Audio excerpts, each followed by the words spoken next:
parents of Sec 1 kids. Wow, so many. Sec 2, Sec 3, 4. Okay, nice. Oh no, that was earlier, but okay, it's okay. So we all know that MOE has removed mid-year exams, right, starting this year. So there's only one end-of-year exam, and the stakes are actually pretty high. Okay, and in some schools like St. Margaret's and CHIG, WAs are not even part of the end-of-year exams. Okay, so we have to prepare our children for the one and only exam in 2023, which is why we're all here. All right, so before that, let me just introduce myself. Okay, so my name is Sharon. I have been teaching at Writers at Work for the past 8 years. All in all, teaching for about 15 years. I'm currently a middle leader and a teacher. So as a middle leader, what I do is I train a team of about 10 teachers on top of my teaching duties. Okay, I actually graduated from NIE with a diploma in education, and I have a degree in English with psychology. I taught in primary school before I moved on to the private sector because I love English and I wanted to focus on that. Oh no, I forgot about myself. Okay, yes, I currently teach P5 to secondary 4 students. Okay, and I actually started teaching secondary students during my time here at Writers at Work, and I've been teaching them for about 4 years. First and foremost, a greeting to everyone as well. I'm teacher Benjamin, so I graduated with a Bachelor of Arts in Linguistics and Multilingual Studies. So I've got that linguistic background in that sense. So actually before that, I've been here for close to a year, and I have been teaching actually even before Writers at Work. I've been teaching for close to 2 years, but this was one-to-one tutoring, okay, for a variety of levels, primary school to secondary school as well. So my philosophy in the classroom is that I believe that engaged students make for better students, better learners in that sense. So I like to teach students to see the bigger picture and to have a passion for current affairs and ideas, very big ideas like artificial intelligence, environmental issues, and so on. Hi everyone, my name is Teacher Kristen. I'm from Writers at Work. I'm a senior teacher, and at this point, going to put a bit of my masters to good use. So, our Writers at Work curriculum is designed to guide students to climb upwards in mastery of the English language, whether auditory, oral, or written. Our curriculum is designed around the Nation and McAllister framework. It centers on the goals of the parent, the student, and Writers at Work. For the parent, your ultimate goal is to help your child score good marks, but also to achieve communicative competence in the English language for later in life. For the child, it is to gain confidence in writing, as well as to speak and enjoy the learning experience. Meanwhile, for Writers at Work, being your child's champion, we aim to help you and your child achieve your goals. With these goals in mind, we then considered the needs, the environment, and the principles of the education landscape in Singapore. The needs would manifest in the weighted and non-weighted assessment in schools, as well as any specific learning needs your child may have. For the principles, we examine the methods of teaching and learning in Singapore, as well as MOE's priority on assessments. Next, we consider the environment. COVID-19 stories have been added to reflect more accurately the world our child currently lives in. In addition, MOE's priorities on teaching and assessments, such as their focus on holistic assessments in dropping mid-year exams this year, are also considered in order to help your child prepare for their one and only exam at the end of the year. In order to consider the next part of your child's development, we then look at the content and sequencing. The story bank and relevant themes taught to your child every week will enable them to produce content that is reflective of their current environment. Additionally, the spiral sequence of our content enables revisiting of core writing skills weekly, just with new ideation and with new writing mechanics. We then look at the format and presentation.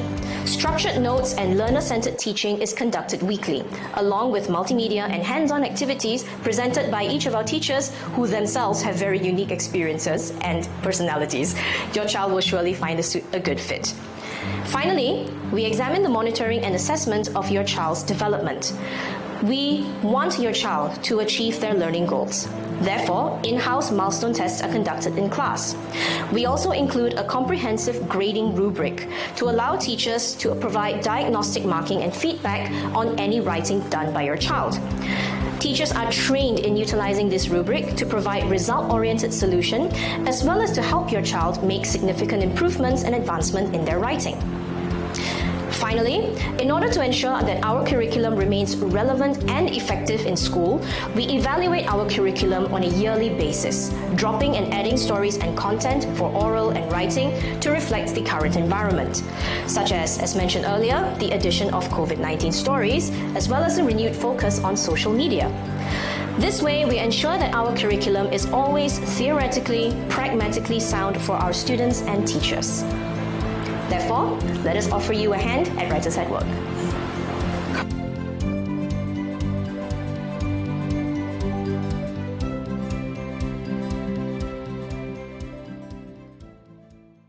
It takes, right, a village to raise a child, so it takes a team to help your child achieve good results in that sense. So our vibrant and passionate team of teachers, as you can see above, and staff will work with your children to help them achieve your full potential. As a parent of 2 secondary school kids myself, totally understand where you are coming from, how you feel. So perhaps you'd like to share some difficulties you face when it comes to actually coaching your children when it comes to English. They don't listen to me. Oh yeah, that's very common. Mine don't listen to me either, most of the time. Okay, great, nice. Okay, so allow me now to just summarize the most common pain points that you and me, okay, we all face. All right. Okay, so first of all, most of us, we do not have the time, right? So, having to juggle work, family, other commitments, it can take a toll on us. Okay, so what happens is when we don't have the time, and English ends up being neglected. Okay. Sometimes we have no idea how to teach secondary essay writing. So secondary essay is actually very different from primary school essay, right? So essay writing in secondary school actually consists of different genres, and some essays require students to include evidence and elaborate on their points. You may not know the requirements of secondary English exams, okay? So that also becomes an issue. Yeah, you are shocked by the changes in the O-level syllabus and grading system. So I think some parents or even students, okay, they are shocked by the exponential changes in the English exam syllabus, and they don't know how to cope with the drastic drop in results. Okay, so a child who scored AL1 for PSLE may not be scoring A1 or even A2 in secondary school. Okay, and it's too late when we only realize it when they reach Sec 3 and 4. Parents also sometimes we struggle to follow our children's weighted assessment or exam schedules. Like honestly, how many of you actually keep up to date with it? Right? Okay. So when we see the results, we're actually shocked by the results that they get. Especially if it's terrible. So very common. Even my own students, it's very common to see students actually scoring B3 to C5 in secondary school. Okay, so just to explain, B3 is in the 60s range, C5 is about 55%. Yeah? Point 5, you are stunned that you and your child do not know the importance of English being the L1 for O-level. Okay, so when it comes to O-levels, the grading system is either L1 R4 or L1 R5. Okay, so let me just explain the system. So L1 R4 is the grade required when your children apply for polytechnic courses. Okay, L1 R5 is the grade required to go into GC. junior college. So L1 is basically the first language. It's either English or higher mother tongue. Alright? And then the R4, R5, it's basically relevant subjects. Yeah, so if it's for Polytechnic, it'll be 2 relevant subjects for the course that they want to go to, and then 2 other best subjects. Okay? So what we need to understand is that, English is the L1. I mean, your child can of course use their higher mother tongue scores, but higher mother tongue would not come in very handy in the future. Okay?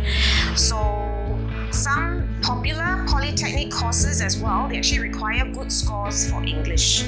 Okay, so that actually is very important for us and our children to understand that English is our L1. For Sec 1 and 2 parents, okay, some key challenges that your children may face, okay, they may not know how to study for English exams. They may not even have the time to revise, okay, because their schedule is very packed. They struggle to cope with adapting to secondary English-weighted assessments and exams. They're not able to understand the genres of writing, the different genres. They may lack the vocab and they may not know how to cope with the long comprehension papers that they actually have to do. Okay, so let me just move on to the next slide, where I will introduce to you the new 1184 O-level English syllabus. Okay, how many of you are aware that the O-level syllabus has changed? Okay. Okay, so it has changed, alright? And all our teachers and secondary teachers at Writers at Work, we are actually trained to share crucial information and strategies with our students. Okay, so this is what we actually tell our students in class. We tell them the number of marks per paper, so there are actually 4 papers in total, and then we tell them the breakdown of marks for each section, number of questions per paper per section. Okay, so teachers actually work hard to identify the kids' strengths so that they're able to score in the areas that are best for them. Okay, while secondary students, so actually our students who come to us, they are equipped with different skill sets and knowledge packs for the different papers and sections. Yeah, so actually at Writers at Work, we believe in the science of teaching. So all our secondary teachers are actually trained to teach the secondary curriculum and effective exam strategies to help our students ace English and get that A1 if they are actually able to eventually hit it. Yeah, okay. Next slide. Okay, so there are actually 4 papers in total for O-level, alright, and each paper actually has a different weightage. And at Writers at Work, we cover 3/4 of these papers, which you will actually see on the next slide. Okay, so we cover 150 marks, which is equivalent to 90% of the scores. Okay, so paper 1, which consists of editing and 2 essays. Paper 2, comprehension that has 4 texts or 4 passages. And finally, paper 4, the oral exam, which consists of the planned response as well as the spoken interaction. Right? So as you can see, we don't cover listening comprehension.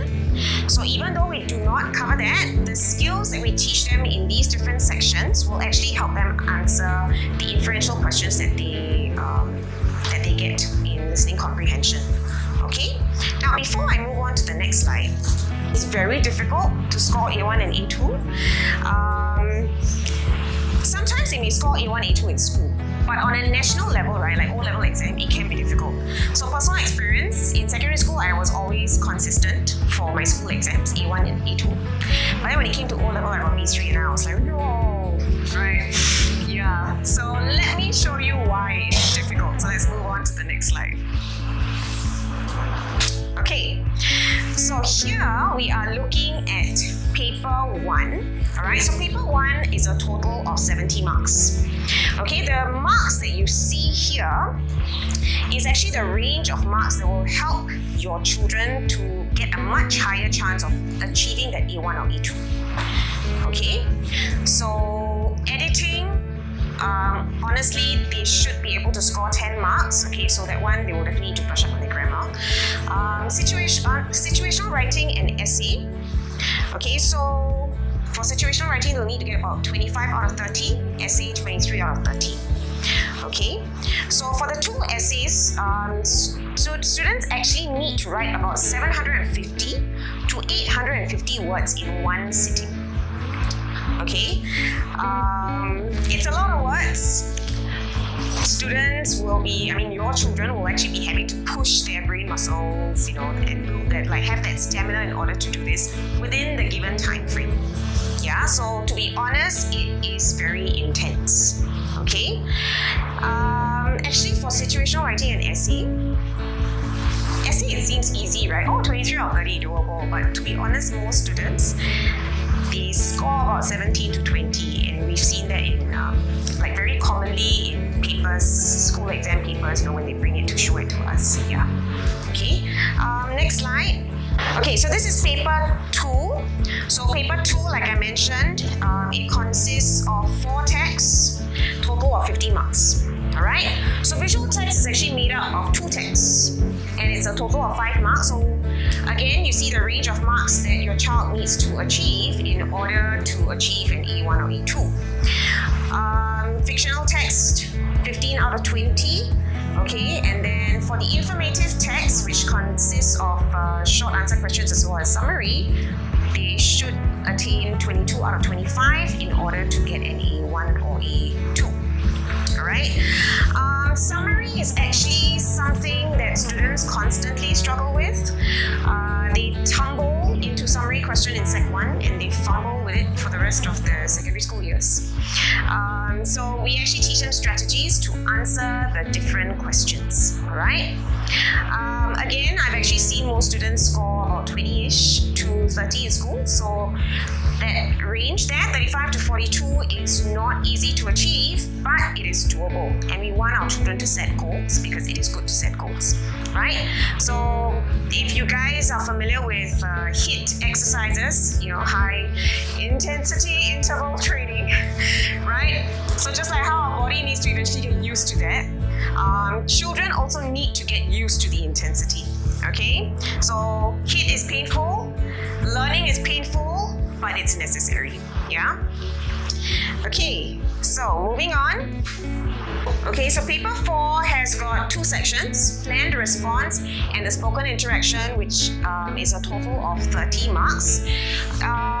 Previous years, they used to have the reading component. It is now removed. Okay, so for part 1, which is the planned response, students watch a video and they plan their response to an accompanying question on the same video. Okay, so what they're assessed on is their ability to actually effectively plan and present their ideas in response to the question. Just take note, the written plan is not marked. Okay, they are actually graded on their response. Okay, spoken interaction, it's the conversation that they have with the examiner. So that your children actually asked questions about topics that are broadly related to the video clip they had shared. Okay, so actually to have a much higher chance of getting A1 or A2, students should score this range of results. To be honest, most children will not see the importance of oral exams, okay, but actually what they need to understand is scoring for oral will actually help them bridge the gap to eventually achieve that high score. Okay? Okay, so just now I had asked, how many of your children actually score A1 and A2? Okay, some of you said sometimes, right? So it needs to be consistent. Now here you see the national average for A1 and A2 in O-level English. So it is actually at 22%. What we need to understand is that achieving A1 or A2 cannot be by a stroke of luck. Alright? So the difficulty of actually achieving A1 and even A2 is very real on a national level. And this average has been the national average for a very long time. Yeah, so at the end of the day, it is your child's L1 subject. So to be part of that 22%, your child's learning journey has to start when? Now. Okay, so at Writers at Work actually 45% of our cohort, they're able to achieve A1 and A2, which is actually double the national average, right? So what is it that we do here? What's that magic pill we give your kids, right? Okay, so I will share what is it that we do. So we have these 3 things here. Okay, so first of all, building content knowledge, right? Now, building content knowledge has to be done over time. Okay, so starting from Sec 1, the earlier you start, the more time you have.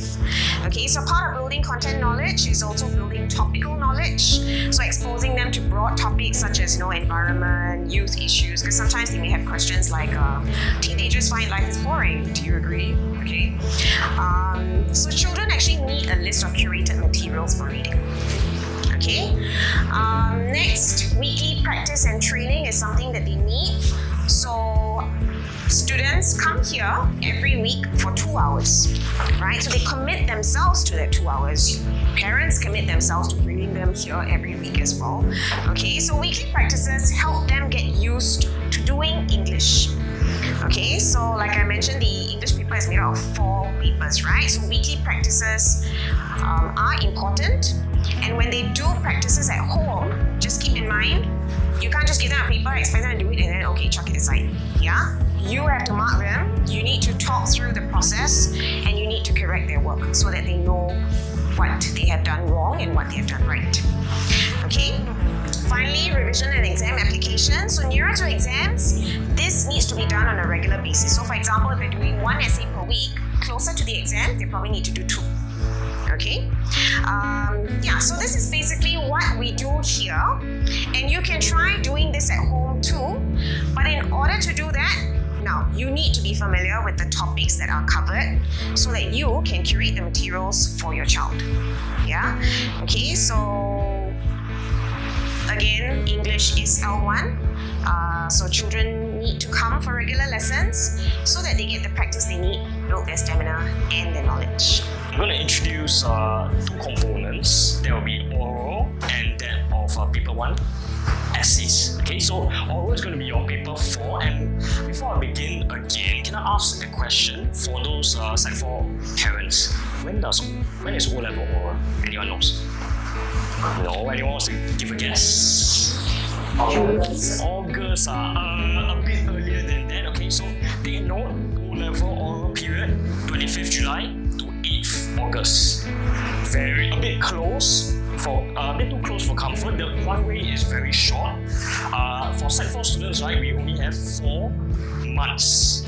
4 times 4, 16 weeks to acclimatize them to the new oral component. So the new oral component, right, in this case is blend response, which Shannon has already gone through, replaces passage reading in this case. So problem is this, blend responses, right, they are not usually trained in school, and even more so, the methods to tackle this very new component is of course not tested, not taught as well. So with the removal of your child's mid-year exams, there's only really one real opportunity to practice and assess their oral abilities at the end of year exam, or maybe as a weighted assessment, okay, as some schools like to do. So understand, right, that you should understand this, okay, your children need to build up a mental shortcut in the sense when they answer the blend response. There's a whole structure to consult in this component, and in building up this mental shortcut, your child needs to take time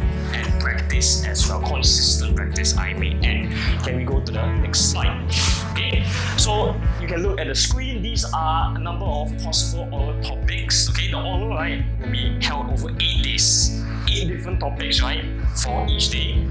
You can see these are big, complicated topics which may be a bit disorienting for your children, maybe P6s going over the Sec 1. Okay, you can see these are a few examples here. We have others like tradition and culture, the arts, environmental issues, science and technology. Okay, so ask yourself this. You can read the following questions there. So anyway, way, right, don't worry about this. We are here to help. Okay, we'll see in the next slide, right, how we teach here at Writers at Work, how we teach your children to unpack and understand these topics, and how we prepare your kids, right, for the new components. So very quickly, let me be able to share how we as secondary school teachers do our lessons. Can we go on to the next slide? Okay, so let's move on to number 22. At Writers at Work, right, we teach your children to accurately unpack the oral question via hearing, okay, their auditory sense, okay, and we also train them to structure their answers in a very organized and logical manner, okay, once again through constant and consistent practice of this specific structure, okay. Next, right, we also teach them how to present it using relevant evidence, personal anecdotes as well. So there's an aspect of content building, knowledge building as well. Okay. So purpose here, right, once again, is to build the children's content and understanding of these topics. And very interestingly enough, the content they learn, right, even during these oral lessons, they can translate to other components like essay writing. I can give an example, right, of I had a student actually, and he just had a lesson, right, on technology, an oral lesson on technology. Coincidentally, right, his weighted assessment was also a discursive essay on technology. So he was able to use the points that he learned from this oral lesson, and he was able to do quite well. He reached the glass ceiling in that sense for his school. Okay, so that's the example of the efficacy of content building here at Writers at Work. Can we go to the next slide? So very quickly, I'm going to share how we simplify, an example of how we simplify a big concept that we teach here. Okay, so you can see that the big concept here is patriotism, and definitely it's a very big idea. So how we teach them about that is, an example of how we teach them is through a timeline. For example, you can start off at age 11 by simply attending the NDP rehearsal, and we move on for the boys. For instance, they have made use of the national service. We have other things like teaching how we can teach them how to come up with accurate, relevant examples that will impress the examiner. Okay, like buying local brands, maybe even attending university, right, locally, in that sense. Okay, right, can we move to the next slide? So all of this is very well and good. You have all the content, but you have the scaffolding, you have the structure to help them for this, okay, for students to answer in this case. So previously, right, your kids, right, they would watch a video and they would just talk about it. Now, right, they actually have to plan for it. There's a focus now on the delivery of their written response. So they'll consider the tone, fluency, accuracy, as well as the organization, the structure of the argument. Once again, I'll come back to that word. Okay. In this part of the plan response, right, time management is absolutely critical for this new section. Okay. So there's a timer that will be set up, and I think you can give a guess, right? How many minutes are they given? 5. 5 is a bit too short. Any other answers? 10. Okay, very good. In that case, right, the kids have 10 minutes. And the problem is, right, how do you spend this 10 minutes? Panicking, yes, that is. Maybe you spend your 10 minutes panicking as well, okay?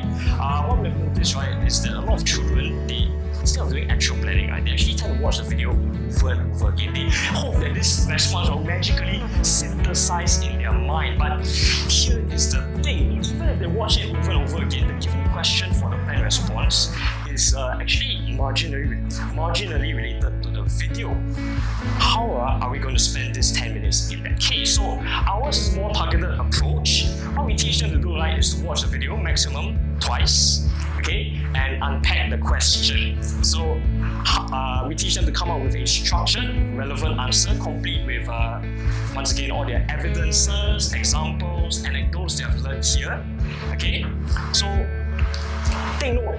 A reminder once again, right, the actual written response, right, the actual written note that they write for this response, it is not marked, okay? They can scribble anything there, it is not marked, okay?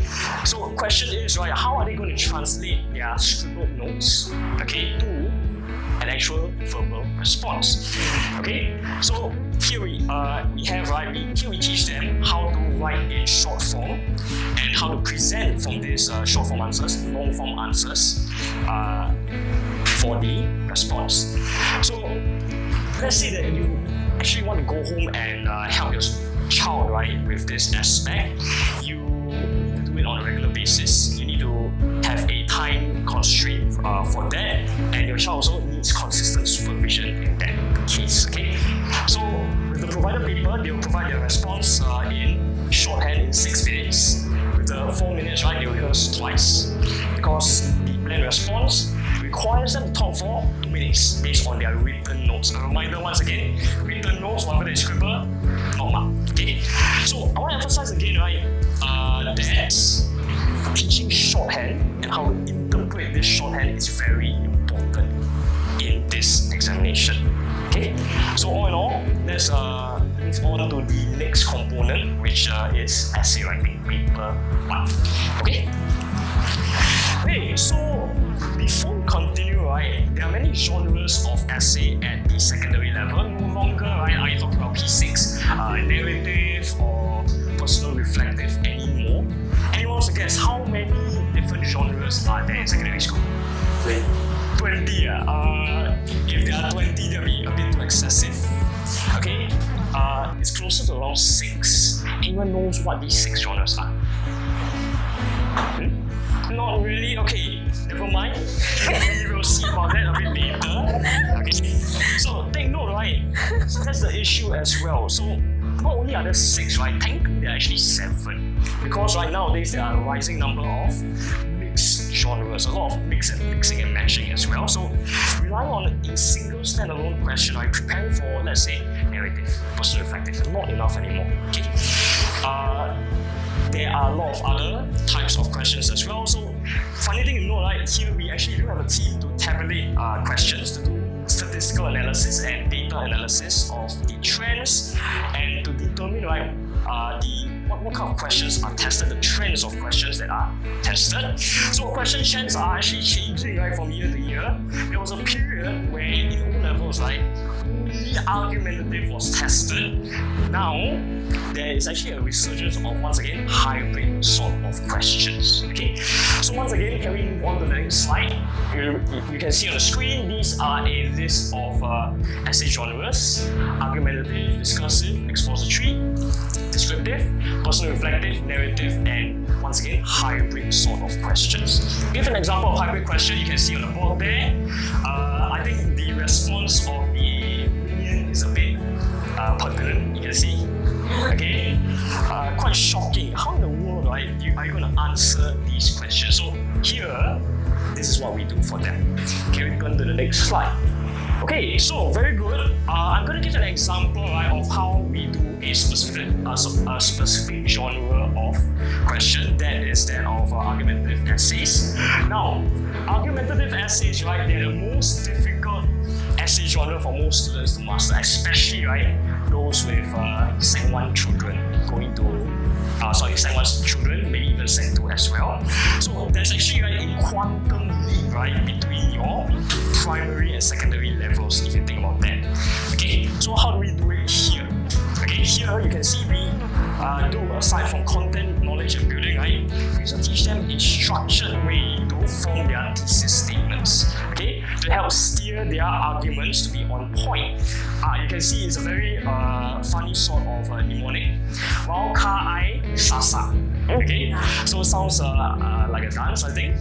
Anyway, okay, we use this wao ka ai sasa, right, to give a balanced stand to our argument in this case. And take note, right, that this argumentative structure, right, very useful, relevance beyond your secondary level. Okay, this will help you all the way, right, to your GC levels, especially for GP. Polytechnic, they may have certain courses as well relevant. Okay, problems, right, with some of your children in argumentative essays. Typically, they may go out of point, or they may write irrelevant stuff. They may lack knowledge for these topics, and of course, right, they may not have the relevant evidence, elaboration to support their points. So our notes in this case, right, help them in that area once again. Okay, next slide. Okay, so you can see that is the actual structure, right, for argumentative essays. Any parents want to take a picture, please do so. Okay, so in our notes, right, we do teach them how to do planning. In this case, take note they have to do this planning within a time limit. Okay, so it is one thing to know the structure of argumentative essays, for example. It is another thing, right, to apply this, internalize this. Okay, this has to be reinforced week by week. Memory muscle has to be built. Okay, so this structure can be used across topics as well. That is how versatile it is. Okay, let's move on to slide number 30. Okay, another thing we teach them, right?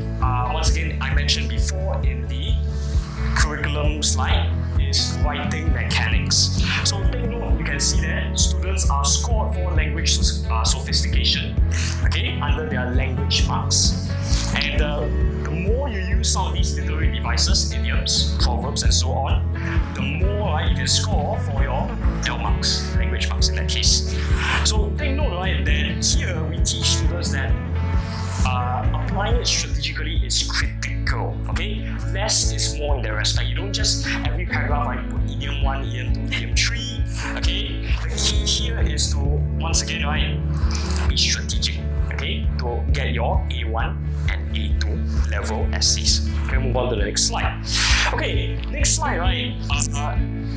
Take note that asking the children to read more, right, actually is not enough. So take note, if you want to help your child in this respect, how do you really get them to internalize what they have read? Yeah, okay, it's very good. Son, please read this BBC article. Son, please read this Straits Times article. How do you ensure that they internalize it? Okay. Now, take note, right? Not only internalize, right, but for B and C students, right, how do they know how an A1 essay is written? In that case, they don't have the content, they don't have the standard of vocabulary required, they don't know, right, about the specific signposts or structure that is needed to answer that specific exam question, isn't it? So here, right, what we do is this. We do a bit of guided writing, so we want your children to model, in essence, right, their essays to what we these so-called A1 standard pieces. Okay, so actually we've noticed that students will start to change the way they construct their sentences. So maybe you can add more complex, compound sentence variety, and so on. Okay, because they see, they internalize, and they practice it on a regular basis. Okay, regular practice, right? Once again, if you want to do this with your child at home, is critical because it will also allow them to build up the stamina and nowadays kids, right, the attention span and the time management skills to prepare for their end of year or for the Sec 4 children O-level essays as well. Okay, can we turn to the next slide? So, of course, learning, right, doesn't only end once the lesson ends. There is an element of here we've catered for post-lesson studying as well. So post-lesson training, right, for self-learning, the child needs high-quality, curated materials that are meant to help them in this case. Okay, then parents, right, at this point you're asking, right, why don't I just go to Popular, I just go buy some assessment books, and just get my son to read all the model compose. Internalization, that's the difference. So here's the thing here, okay? What's the difference, right, between reading, right, the deck that we'll ask them to compile and any other model compo that you buy from Popular? Here's the difference, the child will have written it before. Okay? They will internalize the structure, they will internalize the points as well. And here, right, our notes also help with exam revision. They will identify the necessary information they can add into their next piece of work. And students, as I mentioned, right, they are encouraged to prepare specific decks for revision. So, for example, I asked some of my students to prepare a deck, especially for argumentative essays. There can be another deck for situational writing, another deck for comprehension even. Okay, that part Cheryl will expound on it a bit later. So here's the thing, these decks, right, Once again, they are written before by them. They can compose of their draft 2s, their draft 1s, their annotated model compositions. Once again, the element of writing, element of internalization. So this is very important for strategic and purposeful revision. Okay. Another thing to take note is this: for essays, right, we do different genres on a rotational basis. Parents, you want to help them to so-called cast a wide net in a sense. Teach them how to answer different genres. Okay, you need to be proactive. You need to ensure that they have access to a relevant A1 level deck, like what we are doing here. You need to ensure that this deck is always updated consistently. Okay, so passive learning, in a sense, passive sort of instruction is not enough. Okay, next step, right? I'll pass it to Sharon, and she'll go to another element of the syllabus. Okay, so let's now look at how we can actually help our children work towards achieving A1 and A2 for comprehension. So on this slide, okay, you actually see a set of notes from a student's lesson, a student's set of notes. So in secondary school, students are actually required to answer comprehension questions accurately. Okay, so sometimes a 1-mark question would have 2 points. So if anyone is missing, it becomes 0 marks. Okay, so as you can see, this is a sample of what a student's notes would look like at the end of the lesson. Okay, so you see the different types of annotations where they identify the type of questions, they understand the question requirements, they go through the steps required to answer the questions as well. So students are actually taught to unpack and answer in a methodological manner, and this becomes a curated set that children can revise before their exams. Okay, now other than the annotations, we also actually teach students how to answer questions in proper sentence structures. So here you will see the answer format, okay, an example of part of the answer format. So over here it's for effective questions as well as unusual questions. Okay, so the formats that we actually provide students in Writers at Work are applicable in O-level exams. Giving them these answer formats will actually teach them how to answer questions with greater accuracy that will actually allow them to score well. Now, comprehension questions do repeat themselves. So for example, like some evidence type questions, unusual and effective questions, they do repeat themselves, and therefore practice is necessary. Okay, so before we move on to the next slide, what do you think is the most difficult question in paper 2? Yeah, okay, so some of you didn't manage to guess it. This is actually the most difficult question, the summary question. Okay, now over here you see a sample summary question. Okay, I'll give you guys a minute to look at it, and I would like you to think about what kind of methods you would, or if you're already doing it with your kids, what methods have you already taught your children to do? You can see that we teach students a method called the strikeout method. Okay, so let me just give you an analogy. Imagine you have a basket of apples, right? So you have an apple tree, you picked all your apples, you have the good ones, you have the bad ones, okay? So you definitely want to remove the bad apples, and then you want to keep the good ones, and then for some OCD people like me, we want to organize the good ones, you know, according to the different shades of red, size, whatever it is. Okay, so that's how the strikeout method works. We want to remove unnecessary, irrelevant points, keep the good ones, and then we want to work on organization as well as sentence structure to ensure that the summary has a coherent flow. Summary writing is actually a mini essay, so students need to spend at least half an hour, which is 30 minutes, right, on this section. So at Writers at Work, we teach them how to craft a sophisticated summary. Now, your children can try practicing at home on their own, but they actually need a mentor to guide them to write using this method within a certain time frame. So at Writers at Work, they actually train to write it twice, so they do 2 drafts in exam conditions. Okay, so they actually apply it in exams as well. Now, summary writing is actually a pain for most students. So even when my kids, when we do summary writing in class, you know, they start like, oh no, it's summary again, and then you can see from their faces that they don't really like it. So what happens is that because they're not equipped with the right strategies, therefore they find it a pain. So with this technique, the strikeout method, I have seen my own students grow in confidence and they are actually able to score well for summary, especially in content. The grading for summary, it's 8 marks for content, 7 for language. Now it is actually possible to score full marks for content. They just need to know how. And here at Writers at Work, our teachers will guide them. Let me just share with you personal experience. So we've had a student who was scoring F9 who came to join us at Writers at Work. And what happened is that with the strikeout method, for content, she was actually able to score 7 out of 8 marks. So of course, because she's an F9 student, the sentence structures are not great. But at the end of the day, she actually passed that summary component and she got 10 marks out of 15. Okay, so this method is actually easy even for a weak student to actually apply in exams. Okay, now it is easy for us to share with you what we do, but if you want to teach your child this method, first of all, you need to get familiar with the method. So you need to try practicing the strikeout method yourself, because we teachers actually practice this method when we do our lesson plans, and therefore we are able to teach your children well. Now, we have our pain points, our children also have their pain points. Okay, so we need to know what is tormenting our children and provide solutions to help them overcome these challenges. Now, before I move on to some problems that children may face in school, how many of you have actually looked at your children's marked work, whether it's essay, comprehension, or oral?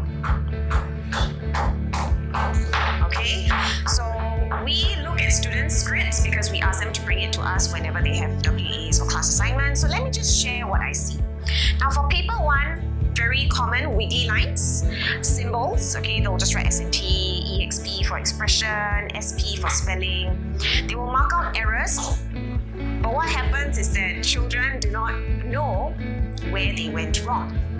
For paper 2, they'll just see ticks, crosses, okay? Kids may have done corrections because teachers went through the answers in class, but they may not actually understand why the answer is such. For oral, they're just given a rubric, okay? So they're just told, okay, you're in this tier, that's it. No comments, nothing. Okay, so what I'm telling you to do is actually to critically look at your children's marked scripts. When they come back home and they show you their report book, don't just look at the report book, look at their scripts. Okay, so on the next slide, now this is what are very common things that teachers would actually write on student scripts. Okay, so first of all, they might say, oh, your essay is out of point. Okay, so how do we help them get over that? So we teach students to use things like ATQs, which is basically answering the question, have thesis statements and task fulfillments, okay, TFs, to plan and write their situational writing practices and essays. Okay, so ATQ and TF ensure that students are answering the question and therefore will not fail. Essay lacks content, right? So what do? We give them essay structures, sentence formulas, model essays. Okay, so students scoring B and C may not know how an A1 script may look like. So a lot of us think reading will help. We just give our kids reading resources. However, providing them with just the resources to read may not help them, as they may not know how to apply good phrases or sentence structures. So reading for leisure is honestly very different. Okay, so that's what we do. Then for situational writing, they may say that, okay, you have not addressed the bullet points, the task fulfillments. Okay, so here we have guided writing to help them with that. Finally, you need to work on your language. Okay, so for working on language, like I mentioned earlier, sometimes it's just, teachers just draw wiggly lines on their paper.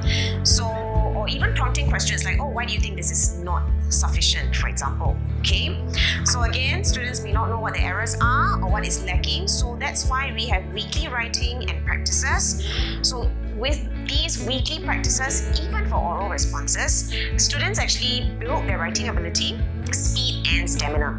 Okay, and they also learn to answer accurately through the unpacking of questions for whether it's essay, comprehension or oral. Alright, so at the end of the day, we we need to understand that English is their L1, so we need to start them as early as possible to prepare for their O levels. So time must be dedicated to English. So just a quick summary. The 3 things that we do to prepare your child, okay, and that you should also do.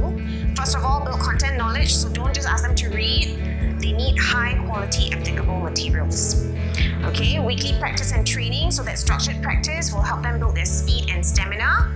And finally, the revision. So our materials actually cater to help students revise for and apply the strategies learned in exams. Okay, so at Writers at Work, we are your child's best champion. So we understand as parents of teenagers, you want to take a back seat, you want to get your kids to be more independent. So here at Writers at Work, we play a more active role to ensure that your child is supported with the materials and weekly interactions. Skill sets are built over time through a scaffolding method. It is not a sprint. Okay, we need to understand it is a marathon and therefore habits need to be built over time. Our role as a teacher is actually bigger because we influence them in habits of learning as well as how to prioritize